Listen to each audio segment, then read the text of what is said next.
E aí, galera, ó, uma dica importante, um assunto importante que cai no Enem, uma dica interessante para vocês é estudar funções, tá? Essas questões são bem comuns, tá? No Enem, é um percentual bem relevante aí de questões envolve esse assunto, tá bom?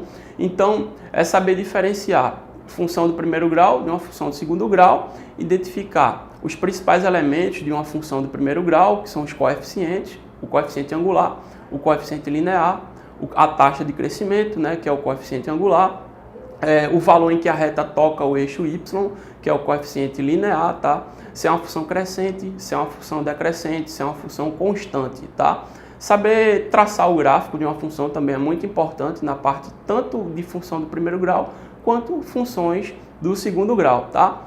Na parte de funções de segundo grau, você tem que identificar o comportamento que essa função tem, baseado nos seus coeficientes, né? Saber identificar o valor do coeficiente A, do coeficiente B e do coeficiente C, tá? Encontrar o ponto de máximo ou o ponto de mínimo, se for uma função com cavidade para baixo, o ponto de máximo. Se for uma função com cavidade para cima, o ponto de mínimo, tá? Que aí, no caso, é o vértice da função. Isso é o vértice da parábola. É muito importante que vocês estudem isso para se dar bem nos problemas que envolvem função do segundo grau. Aí eu falei da concavidade e, juntamente com isso, saber os coeficientes que eu também mencionei, encontrar as raízes de uma função de segundo grau é muito importante.